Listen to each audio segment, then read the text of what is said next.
Okay, so I didn't have time to count, but we are actually live. Um, Hello, my dear fearless female founders. I'm doing two things at once. I'm checking whether we are online and also saying hello to you, and also welcoming Still live. yes, Hello, my dear viewers. yeah, I can hear that we are live. I can hear that we are live. So, my dears, if you're watching us, please say hello. Please say hello to our guest, Tatiana Anufrieva. Do I pronounce it correctly? Yes, absolutely. That's great. So, Tatiana, we already had 5 minutes to talk before the interview, and I was already quite fascinated by the story of Tatiana. So, Tatiana will tell us today her entrepreneurial journey, and I would like actually to hear also not only entrepreneurial journey but where it all started, because it's a fascinating story. And yeah, we will see the story of Tatiana, of how she moved, how she shifted from the corporate to her own business, and particularly doing business in Belgium, because I suppose a lot of you who will be listening to us will be from Belgium, and Belgium is not an easy country to have business. So listen carefully, ask questions, and let's go. So, Tatiana, can you introduce yourself first? Who you are, what you do, what's your business? Well, before I introduce myself, I just wanted to tell a few words why I decided to participate Okay. in this Go ahead. discussion. I found it very interesting, the project itself, and particularly I liked name Fearless Female Founders. That's who you are. That's who you are. And I thought that it could be good after my 1 year and a half of entrepreneurial experience, and also after a lot of and many years of corporate experience, to share my journey. And maybe it could be very useful for someone who is thinking to start that, or who is already starting, because sometimes when you know the stories, you already know what maybe to expect. Although, be sure, this journey is always unexpected, but at least you will be aware that there is a lot of bumps on that road, but there is also a lot of nice moments. And this is exciting journey, and you are the only driver in there. And that's what we want to know. That's what we want to know. And that's actually the reason why I hold these interviews, because we study a lot of different courses and like being overwhelmed by them, but actually course and theory is one thing, and practice is actually a completely different thing.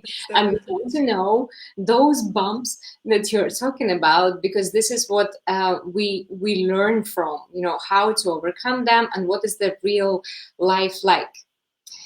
So, Yes, and now to my introduction. I'm originally from Russia, and I have been living there many years and working for several international companies. I spent some time living in US and working in the headquarters of American company. I have been living past 3 years in Netherlands, in Amsterdam, and the last year I'm living in Belgium, in Antwerpen. I have this kind of international experience, and in my profession, I also had opportunity to learn not only business but a lot of cultures, because I was working in marketing, and I learned a lot of consumers from different countries. And that's why I'm quite open to many cultures, to many people. And I learned through my life to like all the cultures and to find something very nice in each particular culture. So that's my background. And yeah, so tell me, at what point of your corporate career you started thinking about your own business? And was it obvious straight away what you want to do, or it was really a journey of self-discovery? And how long was it, if it was like a journey of self-discovery? you will be surprised, but I never was thinking about starting up my business. No. All my professional experience, I really enjoyed working in the companies I worked for. I really liked what I was doing. I really liked corporate life, and I did a very good career at the end. So I was managing a business of Benelux for big international companies. So I'm proud of that. You should But at the last year, actually, it was 2 years ago exactly, I started to feel that I started to enjoy my work less. And I started to feel like I have such a experience in my life, and I felt the need to start something on my own. And this Mhm. came quite suddenly, I don't know. And I started think what ideas could be for the startup. And And at then, that point, sorry for interrupting, and at that point you were in the Netherlands, right? yes, at that point I was in the Netherlands. Mm-hmm. And then I started to analyze myself, listen myself, what I like, what I would like. And I realized that there are a few things which always inspired me in my life and always were driving me. And I put them all together, and then the idea of Happy Pijama came to me. Okay. What are those things? Are I liked Yeah, can you always. clarify here? So, sorry, jumping in, Yeah, because sorry, I sorry. know that quite some women in our group are interested in how actually you find yourself and how do you find what you like. Did you do any special exercises, or you just, ask yourself a question, what do I enjoy doing, what I like, and it came naturally, the answer. Yes, I started to listen to myself and more to my heart rather than to the brain. It took, of course, some time of this thinking, and I listening to my heart. I realized that the things which I like, they are in general. I always like people smiling. I always liked when people happy around. Mhm. This is one thing. Another thing, I always admired art. I always admired fashion and design. Uh, and I thought, okay, how to combine that? I I do a bit of paintings myself as a hobby, but I'm not an artist. Uh, and then suddenly one day, doing shopping, by the way, very simple thing, I realized that fashion is so saturated. There are so much of different offers, but there is one niche in fashion, which is nightwear, sleepwear, or pajamas, which are still very boring, not much of offer, um, and not high quality things. And many manufacturers consider that category as probably last thing to do. And I thought, well, why not to make nice, high quality nightwear, which would make people happy? Because from my standpoint, it's very important when you are at home, when you go to bed, when you wake up, to have a nice mood. Not Absolutely. only to have a good quality textile, but also something that cheer you up something what makes you smile. And if you start or finish the day with a smile, then maybe your day or night will be better. Yeah, absolutely. I So totally agree. these simple things came to my mind, and I came home, and I was so inspired, and I put the everything together, and immediately I invented the brand name, and I Mhm. started to work on that. Okay, can I interrupt you here for a second, because this is an interesting thing that you have just described now, and I already can see a framework. And by the way, Tamara, hi, thanks for saying hello. And girls, whoever is watching for us, do ask questions. Do ask questions. So about, I want to summarize this part of kind of understanding what kind of business you would like to do. Is, as you said, uh, in thinking about the things that really make you happy, that you really enjoy doing, and maybe take it to the next step. So write them down, uh, and the first step is just to look at it, because they might look quite different. And Yeah. actually, I'm so happy that you're talking about this approach now, which was natural to you, but it was similar to me as well when I was thinking about how I can inspire and make difference in women's lives. And then I loved traveling as well. I still love. I love traveling, and I love digital marketing. And those three things were like, they seem to be unmatchable in the Mm-hmm. beginning. So the first time when you look at it, it's like, yeah, those interests, they're so different. How do I put them together? But then when you put them on a piece of paper and you kind of ask the universe, okay, universe, what do I do with this? They kind of naturally come into one place.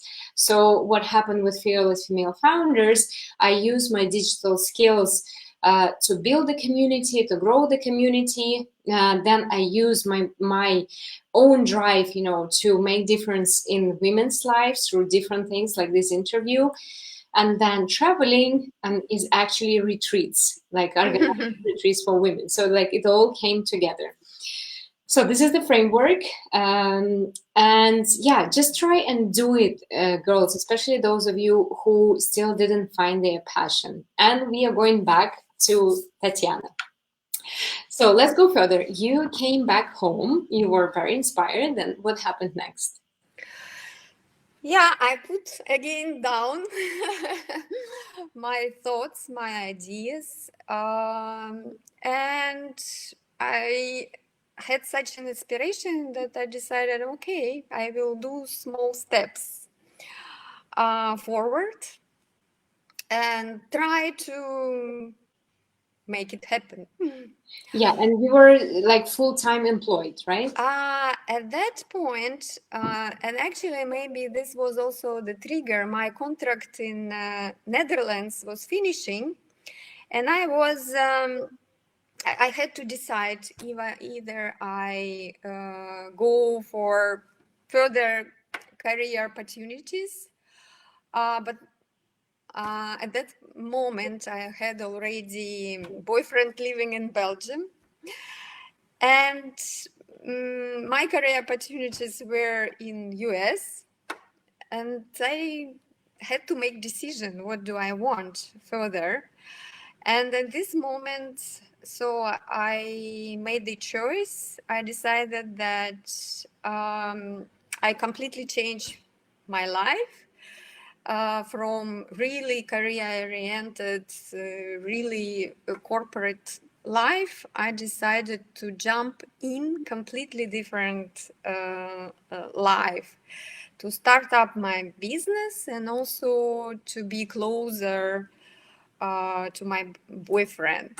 Mhm. This was absolutely new, of course, for me, not easy, I should tell you honestly. But anyway, I made that step. Okay. And then what happened next? So you outlined some sort of business plan. Yeah, I outlined business plan, and started to execute that. And how did it look?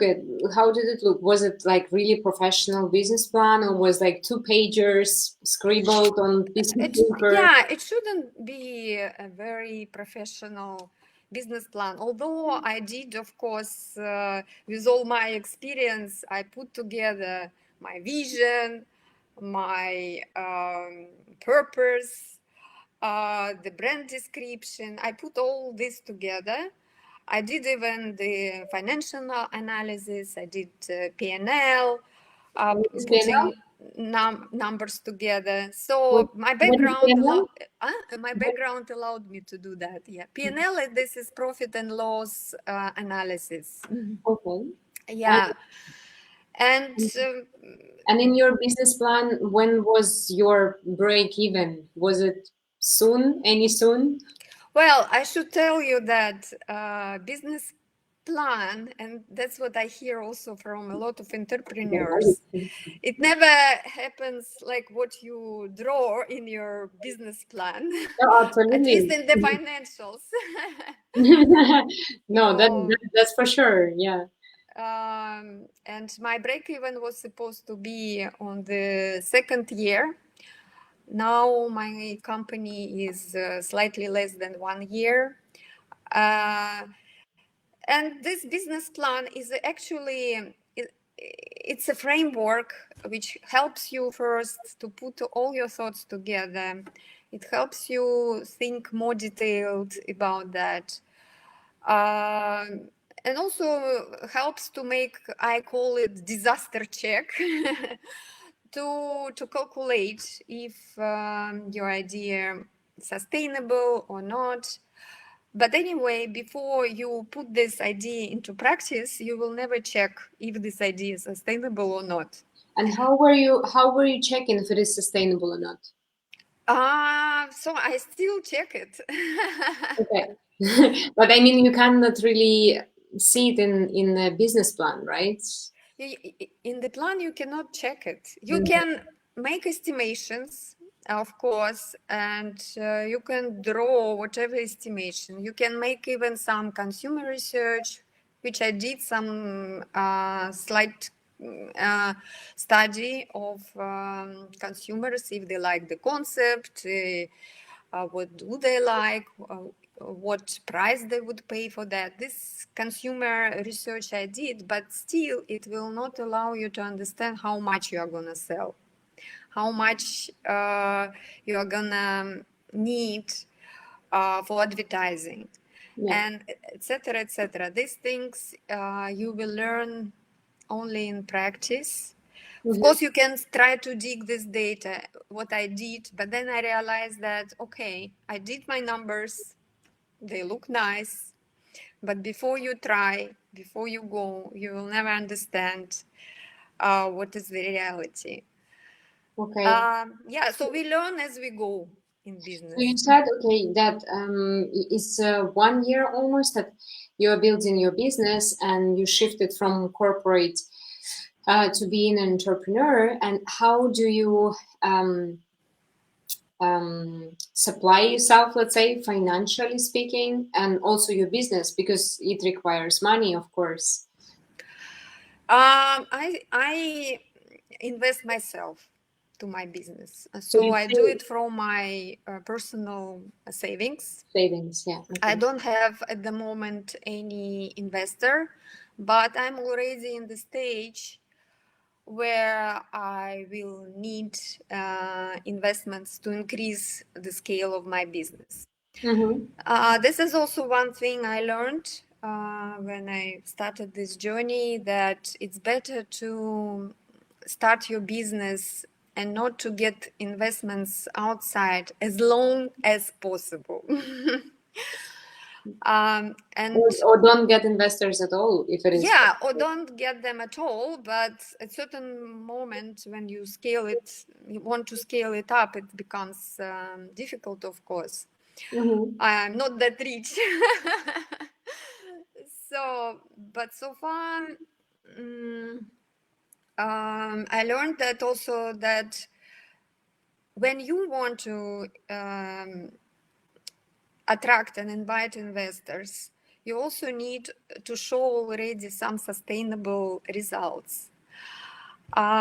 And that's what I'm working on right now. So I invested my money and I'm building my brand to see the sustainable results so that in the future, near future, I hope I can come to investors and to attract more money for scale. Okay, so girls, if you have any questions, please. I stopped hearing you. Sorry, Anna. Hello, can you hear me? Well, something happened. No? Hello, hello? Let me disconnect. Can you hear me like this now? Can you hear me? Yes. Yes? I Yes. can't hear you. That's strange. Can you hear me now? What should we do? No, nothing? Should we disconnect or? I will disconnect. Then I will try Let me to. check. Okay, let me.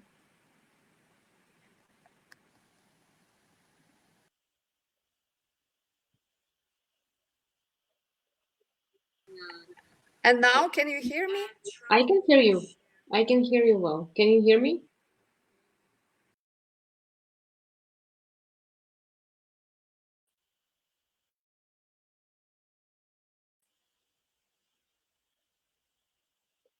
Can you? Hello, can you hear me? Hello? Hello. Nothing? Okay, we will wait for Tatiana to join. Some technical issues. My microphone is working. Okay. Hello? Can you hear me? Oh, now I can hear you. Sorry. Can you hear me? Yes. Okay, that's great. Okay, perfect. So, ladies, if you have any questions, please do ask. And we will scroll a little bit back in the story. So, once you decided to go for this business, you made the business plan. What happened next? But by the way, yeah, maybe to clarify a little bit about Happy Pajamas. So, basically, you went for a business where you produce pajamas that make people happy. So, Yes. how did the process go about choosing fabric? Where do you produce actually your pajamas? How you were searching for suppliers, and all those technical, logistical things. Yes, as I said, the brand name immediately came to my mind, Happy Pijama, and then the rest was I had to create the product itself. I found a couple of nice artists who create very nice prints for me, and then I started to search for the suppliers. From the very beginning, when I thought about concept of Happy Pijama, I thought that I want my product to make smile not only people, to be good not only for your skin and for your mood, but also to be good for the planet. So, and I said that I want my product to be done from organic cotton. It should be 100% organic cotton. I should have recyclable packaging, no plastic. And keeping that in mind, I started to look for suppliers. And I realized that the best country which offer quite a lot of good manufacturers who could do that is Portugal. I've heard about it, not for the first time. It's crazy. Portugal is really booming in that sense. Yeah, and I went there. I visited several suppliers, and How did you find them? well, my boyfriend helped me. Okay. That's what here, partners are for. because originally he's Portuguese, Oh, okay. and he helped me to find few manufacturers. I arranged the meetings with them, and I went there. Okay. I met few of them. Of course, I looked at the facilities. I looked at the prices they offered, at the services, and I choose the supplier, which I still like very much. I think it was a good choice. Although sometimes I think, wow, it's a bit expensive. The cost is very high. But then when I see how people look and touch my pajamas and say, wow, it's such a good quality, so soft, I feel better because I pay a lot for that, but it is the quality, and at least this And is. if it's not a secret, what is the margin? Well, I prefer not to tell that. Okay. Fair. Also, it depends on shipping costs, where I ship, so it's a bit variable at the moment. We will come back in a minute to the manufacturing process, but I see a question from Tamara. So let's have a look at it. What was your biggest fear once you started your own business, and how did you cope with it? To tell you the truth, I had several sleepless nights before I made the final decision to go for that. The biggest fear is, how can I risk with my own money? You know, when you get used to work for the corporation, you never think about money. You just get salary month by month, and you can risk a lot of budgets making big campaigns and there and there. But this is not your money. But when you start yourself, this is a very interesting point. Then you realize that you don't have salary anymore. You have your savings, which you have to invest. And what if it doesn't work? So I think this was the biggest fear for me. And I had to live with that, I think, even few weeks. And like I had back and forth, back and forth. Should I do? Shouldn't I? Like,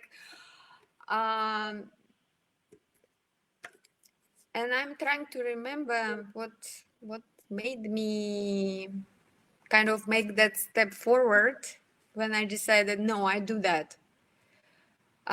This moment came suddenly, and I said, okay, stop doubting. If you don't try now, you will never try, and you will never know if it works or not. Mm-hmm. And then in the worst case scenario, you can always come back to corporate. Yeah, that's I thought as well. And I said also to myself, okay, I have to invest that money, which I will not feel so bad to lose. Okay, I should be ready. Maybe it will not work and I lose some money. So that's why you should prepare yourself that even if it doesn't work, so it will not be a end of the world. Mm-hmm. So first, you don't risk all your last money. You shouldn't risk, actually. I don't recommend that. Mm-hmm. Then second, you will. Oops, we lost Tatiana again. But while she's joining back to us, I will share with you actually the success formula, which comes from, I forgot the name, Ecker, Harf Ecker. Yeah, it comes from Harf Ecker. And the formula of sorry, Tatiana, we lost you in a little bit, so I started a little. I want to share with ladies the formula of success from Harf Eker, which is so simple. but it struck me so much that I don't want to keep it to myself. So the formula is super simple. Try, fail, try again, fail, try Mm. again, fail, try again until you succeed. Mhm. This is how it works. And yeah, I myself had a lot of failures on my way. I also like lost a lot of money building my businesses, but I just know that I will not stop until I succeed. And it doesn't matter what is happening on the way. You know, coming back to corporate temporarily is a solution, but I just know what drives me. I know what my mission is, and I will just not settle down until I reach my goal. And this is what you should do as well. And this is the success formula. Very nice formula. Totally agree. And then I believe also that persistence pays. It does, it does. And, we always think it's like, okay, I am going to build this business and I'm so scared. What if I fail? But most probably you will fail, and this is how it works. You're learning along the way, and a lot of things are new to you, and you will not know how to do certain things, and there will be a lot of bumps and unexpected bumps. And it's just a normal thing that happens in people's lives. I mean, if you read the biographies of very successful people like Richard Branson or Mhm. Elon Musk, oh my God, like Elon Musk had to overcome so many obstacles to arrive to where he is now. Like Tesla is finally starting booming, but no one wanted to look at it several years ago. Like no one wanted to invest into it. So the persistence and acceptance kind of that there will be failures on the way. Yeah, absolutely. I totally agree. So that's why at a certain moment when I accepted that I can fail, Mhm. then I was brave to go to that Mhm. journey. Yeah, you're right. But let's come back to the manufacturing process because it's quite interesting to me. By the way, we interviewed a girl some time ago who was producing comfortable dresses for women, and she went through a very similar process. So she also went, I think, to Portugal, and she was producing her dresses there in Portugal. So just to understand better, like the whole process. So you make it. By the way, do you make the design of pajamas yourself, or you have? Yeah, yes, I did. So you do the design. You basically draw it, right? Yeah, I draw that, and also I kind of realized you cannot imagine how many pajamas I bought, how many things I bought to understand what is good, because I wanted to create a very comfortable fit, and I had to try a lot of products to understand what is good, and I learned from some different products, and then realized what is working well. And based on that, I created my own designs and shapes. Mm-hmm.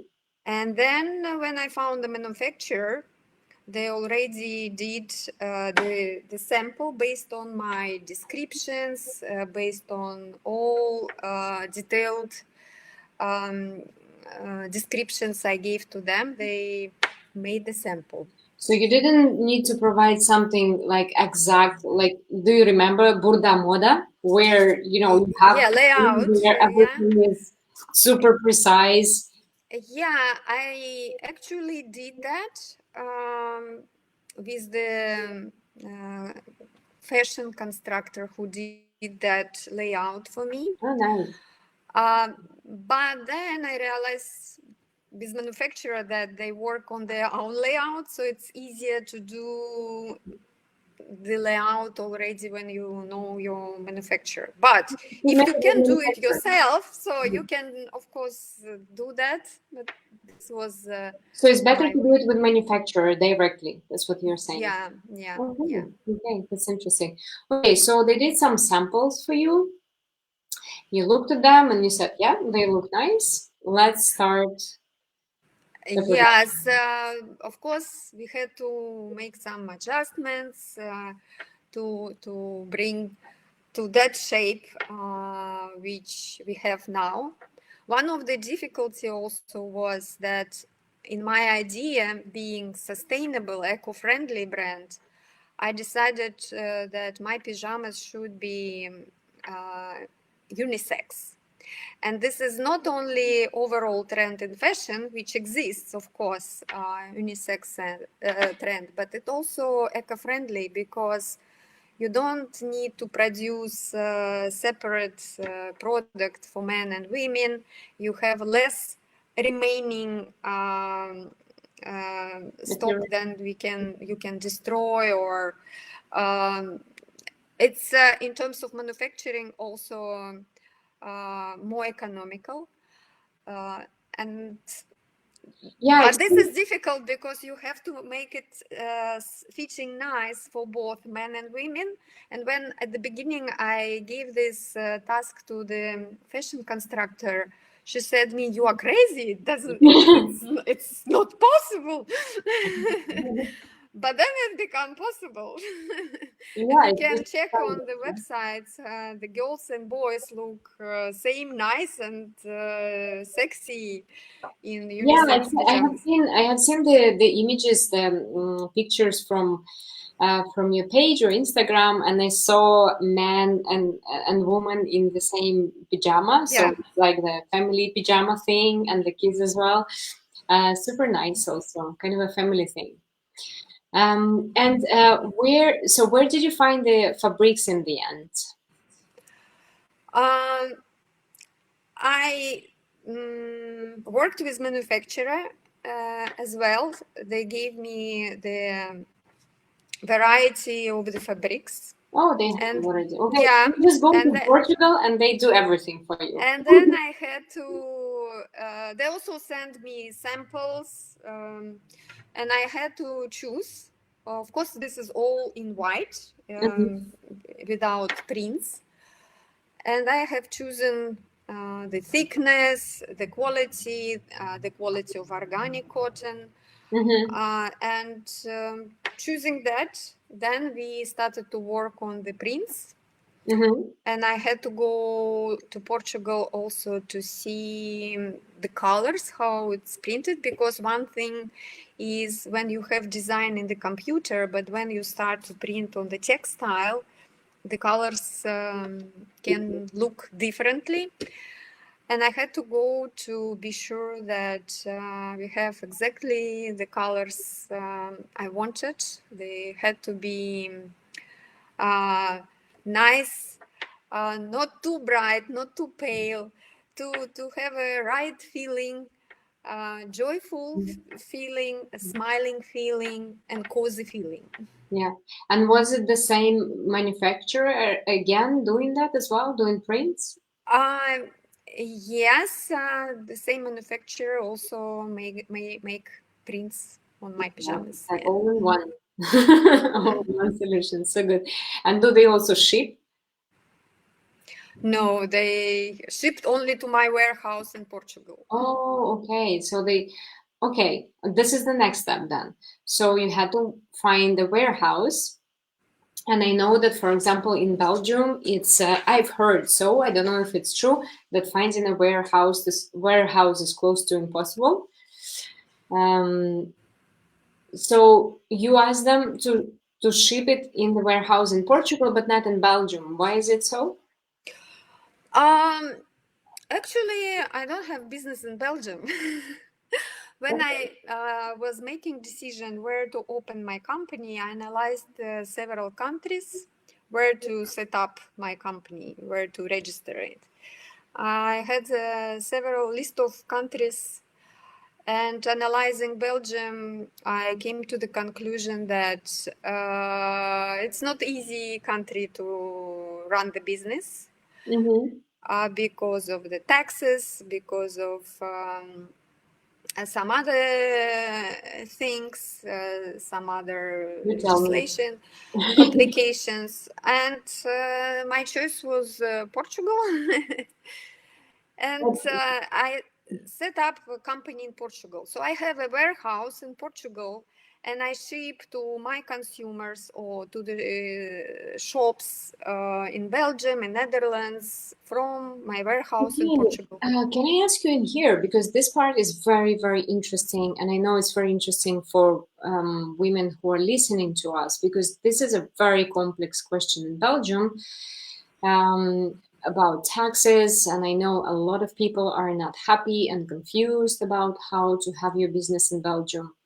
And I was also kind of looking at possibilities of registering myself elsewhere. But from what I understood, if I want to register yourself somewhere, you have to be a resident in that country. So in your case, how does it work?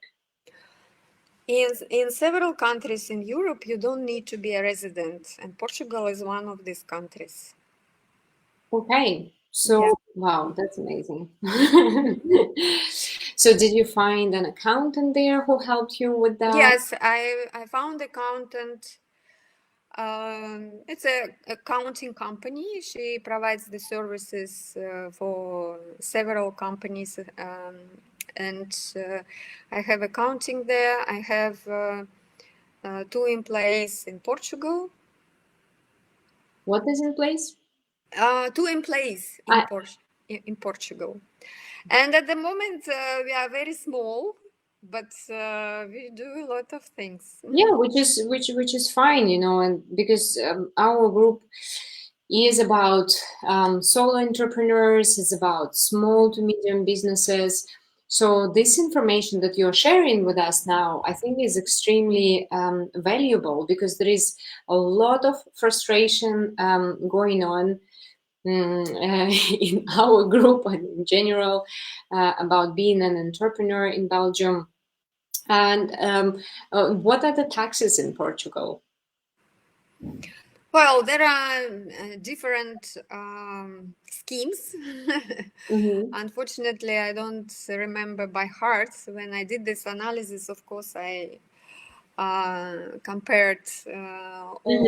all that, because there is a different types of taxes. You can have an income tax for your profit. You can have also the social security tax. Yeah, So there are several, and yeah. So you need yeah, to go actually to accountant to really yeah. understand that. And what would you recommend though? So women who are listening to us, if they would decide, let's say, to register their business in Portugal, what would you recommend them to do? What would be the first step?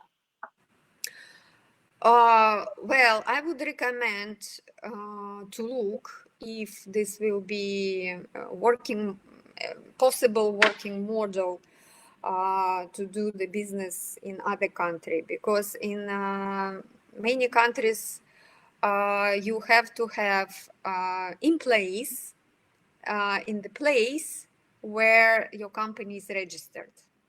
So if you can work like that, so then it be probably working. So you should analyze, apart from taxes, apart from like also like if this business model will work for you, for your type of business, uh, having in place another place, yourself in the third place, or maybe you decide to move to Portugal to live, so why not? Hmm. These things I think you should analyze. But But talking about Portugal in particular, it is not the best country in terms of taxes. For example, Netherlands is much better. okay. But in Netherlands, I had limitations of, at that moment, I moved already to Belgium, and I was already not a resident of Netherlands. Yeah, so And you need to be a resident. they also required being a resident. So that's didn't work for me. Okay, but understand all those details. I don't know. Should you find an accountant, or is just like Googling it? Uh, of course, the best thing is to find people who can advise. For example, in Netherlands, they have a very good website where a lot of things described and you can find online. In Portugal, because it's all in Portuguese and I don't speak Portuguese, it was difficult. I hired a consultant who Here we go. Here we go. This is what I was searching for. So yeah, you have hired a consultant. explain that. Yeah, And the how did best thing you? to ask a specialist who could really advise. Okay, so you found that person through your boyfriend probably helped you to find it. Yeah. Because I don't know, like just being non-Portuguese, let's say I go online tomorrow and I'm trying to find a consultant to help me with that. What should I search? Like a company registration, consultant Portugal? Yes, to register company in Portugal. Ah, How I can register a company in Portugal? Um, yeah, something like that, and you will have the list of who can help with that. mm-hmm. Okay, this is clear. This was really interesting. I don't know whoever is watching for us. I hope it was interesting for you. Do shoot the questions, girls. Ask the questions, because after the interview is finished, yeah, that will not be possible. So please shoot. Tatiana, so is there anything else you would like to share about your journey to kind of help other women to, finally do that step towards who they really are, towards their dreams? What I wanted to share is that we shouldn't be afraid of also the bad moments in when we start up the business, because at the beginning we're inspired and we think everything will be very smooth and nice, but in fact there is a lot of moments when difficult moments, but you shouldn't be afraid of them. You should face them. You should try to solve that difficulties. For example, when you start up, of course, you will have to learn a lot of things. Don't be afraid to learn. Don't be afraid to ask. Ask different people. Ask internet. This really will help. And also in these moments, very important to have close friends or family who can support you at that moment, because moments, they will happen, of course. This is one thing to advise. So as I said, don't be afraid to ask. For me, it was a bit difficult at the beginning because I used to do something on my own and but I realized that when you do your business, especially if you're alone without partner, you cannot avoid asking for help, asking for help from people, and ask them to ask other people. So this is absolutely a normal thing. Another thing is, I read also some books when I started, and they said you start up, you will start to sell, but then at a certain moments you will have a moment when suddenly there is no sales, and you will start to panic. And it was so funny to see that in reality, because I had that moment exactly how it was described. And at this moment, you should understand that this is a normal part of the business. You shouldn't panic. You shouldn't give up at that moment.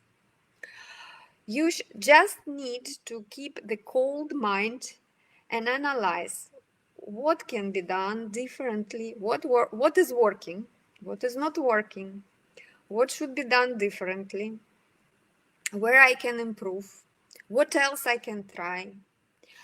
And with these simple questions and answers to yourself, to keep going step by step, and then it will help you to get out of that, how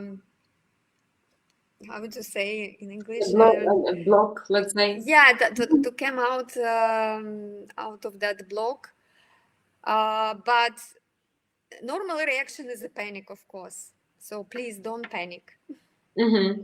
Just find the way to. Yeah, By the yeah. way, yeah, when you produced, let's say, your first pieces, how have you started selling them?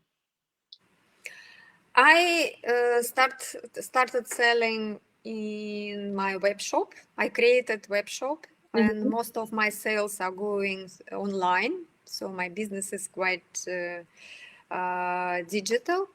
Mm-hmm. And my first sales were online as well.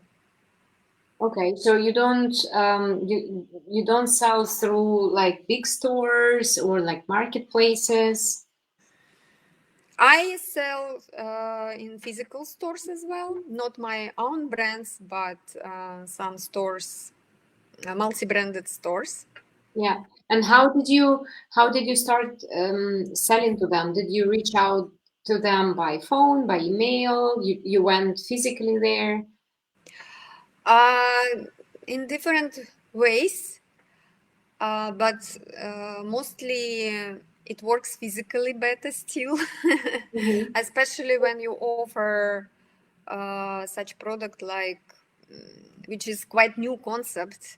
When you say at the beginning, pajama, unisex, like, so people are quite skeptical. Yeah. And as I said, for many shops, pajama is not the main category. It's the last thing they're thinking about. But I approached Bancorp, and so we had a very good discussion. And I even was invited for the meeting to El Corte Inglés in, you know, the Spanish department Yeah. stores, the Oh, big yeah, chain. yeah, yeah. Mm-hmm. And I went to the meeting. They invited. We didn't agree on anything because they said, you know, we like your product very much, but we are still not ready for unisex concept, because we have one floor for women, one floor for men. We don't know how to. I said, no problem. You will sell 4 designs in women, in Exactly. 4 in the men. But they said, still, we are a very conservative organization. We will look at you and let's get in touch in 6 months. Mm-hmm. So this was a conversation, but I was happy anyway because they noticed, and they wanted to meet. And as I heard, it's very difficult to get a meeting with them. And some small shops, another opportunity when you come to them and also explain. But what I realize is that it always works better when you show the product and when you personally present, because I sent many emails to many different shops.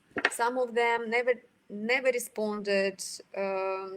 Some of them, without seeing the product, immediately rejected.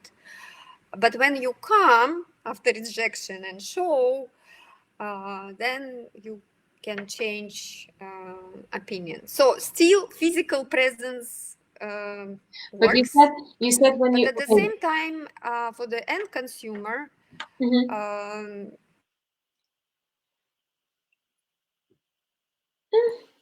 We got frozen.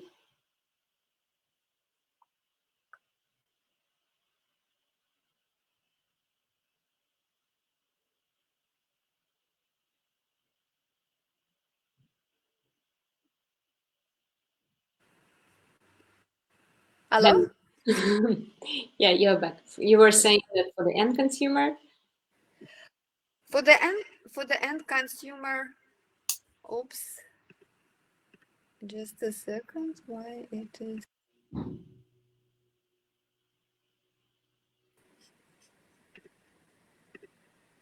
Yeah.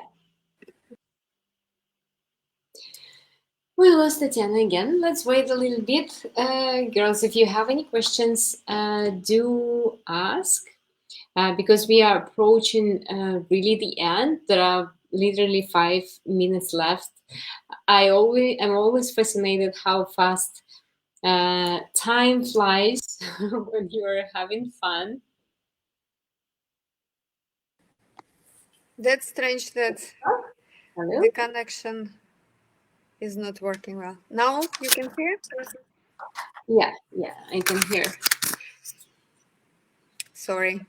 Yeah, so yeah, you were saying that there was first rejection when you were trying to contact them online, but then you said, okay, when you come to a physical store, and this is the part that I didn't understand. So after they have rejected you, do you still come to the store and you ask for a manager? Yeah, you still can come, and this is how sales is Yeah. working.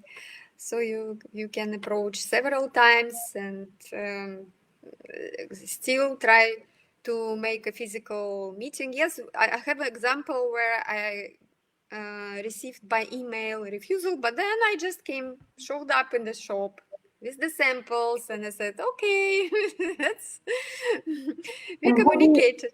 and who do you usually see? Who are those? What job title those people have who make that decision? If it is a small shop, there is normally the manager of the shop or the owner of the shop. And if I come, I say, can I speak to the person who is responsible for the buying in your shop? Yeah. And they tell to me. Anyway, if I don't have this person, I try to get out of my visits something good. I talk to employees, I show them the samples, and for example, when they like, this is how I got the contact of a Biancorf buyer, for example, which is also not very easy to do. I came to the Biancorf, showed them the product to the people who work in the floor in the shop, and said, "What do you think?" They started to discuss. They really liked. We had a very good discussion, and they said, "Oh, we give contacts of our manager who is making buying. They gave me contacts, and this is how I got that." So you need to speak, but also you get the feedback from people. They tell you what they like, what People have. dislike. It's always very helpful to understand what people think about your product. And those and the shops they charge the fee for having your product in that shop. No, they you sell them at the price so that they would have a margin Okay. between the consumer price and what price you sell to them. Okay. So it's not like, yeah, it's not like you give it to them, they sell it, and then you get the profit. They actually buy it straight away from you. Yeah. Okay, that's interesting. Okay, so Tatiana, I don't know if you realized, but 1 hour has already passed. I told you that the time is going to fly really, really fast. So I will ask you the last question because you mentioned that you were reading books when you were starting your business. So maybe if you remember the most impactful book or books that you would like to share with us, that would be really great. I like the book of Richard Branson, of course. You mentioned that. Losing Your Virginity? Yes. Another book I read which helped me, I don't remember the name, but you know, definitely brand Toms. It's shoes, textile shoes. Mhm. And this book is written by the guy who established this brand. What's the Who title of it? Do you remember? I don't You don't remember. remember. Okay, when you remember it, Yeah, you can share it in the comments so we yeah. can have a look at it. Uh, but if you Google that, Tom's owner book, Mm-hmm. you will probably find that. This book is written in a very simple language, and it was a young guy. He just also, like, the idea came to his mind, a bit similar like mine after traveling to Argentina, and how he made it true. So in simple language, with the simple uh, problems he faced and how he solved them. I like that book, and I think I learned a lot from that. Mm-hmm. Yeah, like I've noticed as well that you learn really a lot from real stories. I try Exactly. to understand how not that simple things are when you see them like on social networks sometimes, like start your business, earn your first million in 3 months, things like this. Just doesn't work that way. Okay, Tatiana, thank you so much for your time and for sharing your story. It was really, really interesting. So I really appreciate you have found time for us, and I wish you a lot of luck with your business, with Thank your you. friends, and I hope to see you more in our group. Thank you for inviting. Thank you for this initiative, and I hope it was helpful for audience. Absolutely, absolutely. Thank you very much, and you have a great Bye. evening. Bye, bye, bye, everyone.